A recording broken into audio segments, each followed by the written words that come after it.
Hi, everybody. This is Gary Dean with Sentiment Timing, and this is our technical video report for Tuesday, October 7th, 2025. So we finally saw a little bit of selling.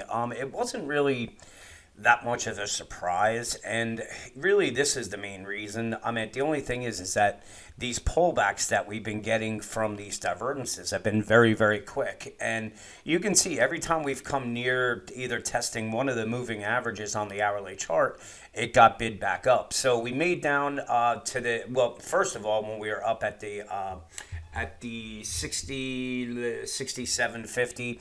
I wrote the SPX call premium.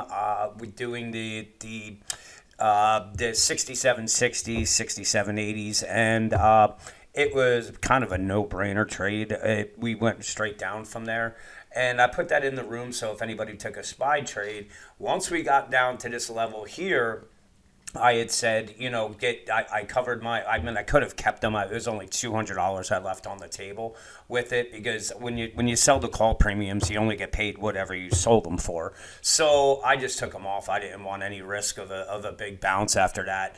And we came down there and I gave them, I said, listen, if you guys want to try the long side, there's going to be buyers here because you can see we had support here and we have the moving average burned off the overbought levels. And from there, we were looking for a bounce and we actually got it pretty good where, we from the 6,700 level, the bounce came right up to the 6,720. So if you took a SPY trade on the call, you made $2 on that.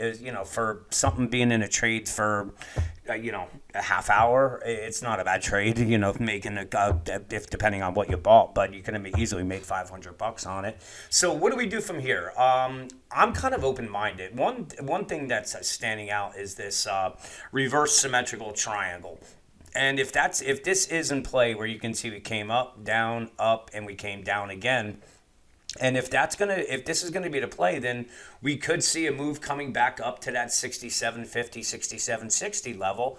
But when it's at these tops here, it's a concerning pattern because what's happening is buying is not there. It's not really a conviction on buying, and we're getting these big sell-offs, but then we get the rallies right back up again. So it's one of the popcorn type things. It almost looks like a popcorn little box here, and it's just popping up and down. But it's something that if it breaks to the downside, because this really looks like we're just doing, well, it could be a couple things. One, you can see that we stopped right at that 67.20 twice, but we are making higher lows. So this could be an ascending triangle.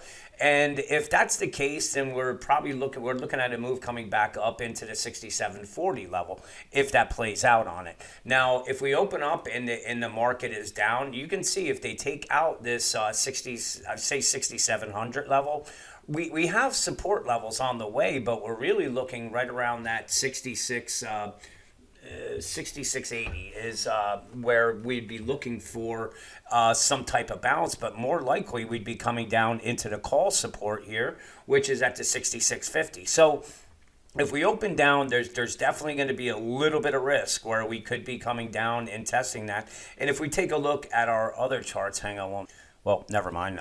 Trading Views, I don't know what's going on with it, but it keeps kicking me off, and you have to go through the login process, and it's such a pain in the butt because it doesn't let you in. So anyway, those charts aren't available. But anyway, if we come down and let's say we do take out these lows, well, let's take a look and see what some fib support is, because that will be something we want to watch. And if we just take it from that there, you can see the 23% retracement was at the 67.11, but then we had the moving average support as well as call support. So I was pretty comfortable going long here for the trade. And again, if the bulls can get above this 67.20, I'm anticipating they're coming up somewhere up into the 67.30 level, but I'll put some fib retracements out on that. So again, if this gets taken out, we have support at the 66.83, but you can see this is where we have the price support right here, where you came up, we bounced it, and then it was used as support. So I would be thinking that we're coming down to the 66.60 level,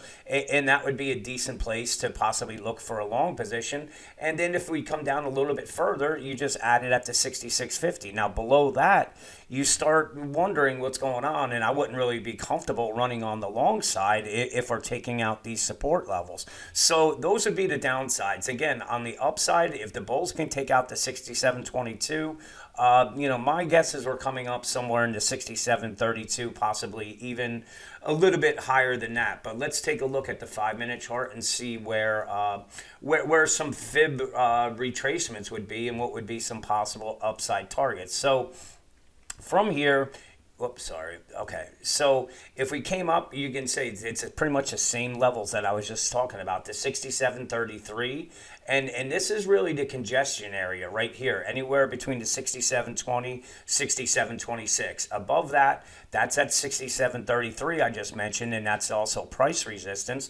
And then above that, we're back up to the 67.42, and if we're up there, my guess is we're coming up and we're really playing this a reverse symmetrical triangle pattern, and we'll probably be trading somewhere up into the 67.50 level. So that's pretty much it on the for the S&P.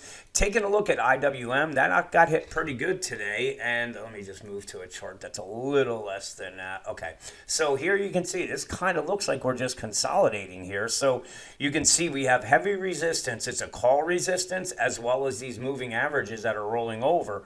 So if the bulls are going to keep trying to work IWM, they're going to have to get it above this level here. And if they do, you can see we have price resistance, we have moving averages, and we have the call. But if they get above it, then we can see a move coming somewhere up into that 60, anywhere between the 246.70 and the 247.60. So this would be the area to watch. If they get above it, then you can see we have call resistance at 250 as well as the 251 levels.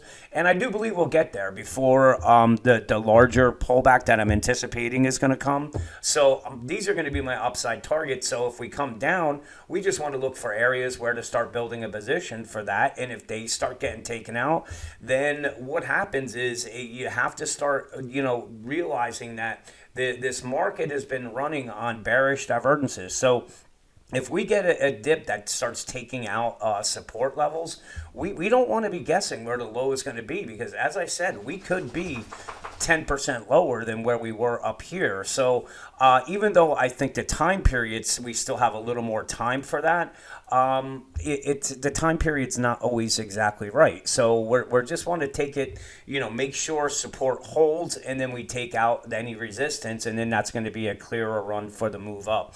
The high flying stocks, well, guess what? They're still high flying. So I'm really not, I'm pretty upset with myself, especially for the portfolio end of it, because, when we get these rips, I've done it every time where, I take some off, buy a little back. And this one, when we got this move, I took a majority of it off. I've been crystal clear with you. That's how I do it. And this is painful right here when you get rid of a majority of your holdings down here, and we're trading some 30% higher than that. So these are hurting to watch. I still believe we're going to be coming down somewhere back into this area to get long again.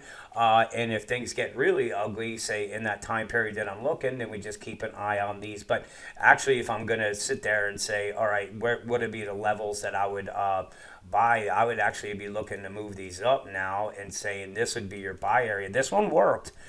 If you took it, like I said, I got out way too early, and I'm not really happy with it. But in any case, these would be your buy areas. On the RGTI, another 5%. So again, we're just moving up. We will probably come down and test these levels. I'm just not sure exactly when. Iron, this thing is just on fire. It was actually all the way up to 63, closed down a little bit, but another one that we were long this all the way down here. And again, when we get these pops, I sell into them, and now we're a lot higher than where I sold them. So it's not fun to watch, but you have to have some type of system. And I've been into too many things where we had these, 200% rallies, and they come right back down to where they were. So I'm pretty cautious with this, and it is, but even though it is pretty painful watching. The other one I was a little confused about with it was the, hang on one second, where are you? Here you are, RZLV. So this one, they came out with news that they're buying Net Smart Pay. I forget whichever it is, but it actually does change the dynamics of this company. In the long term, I think this thing is going to be a lot higher than where it is.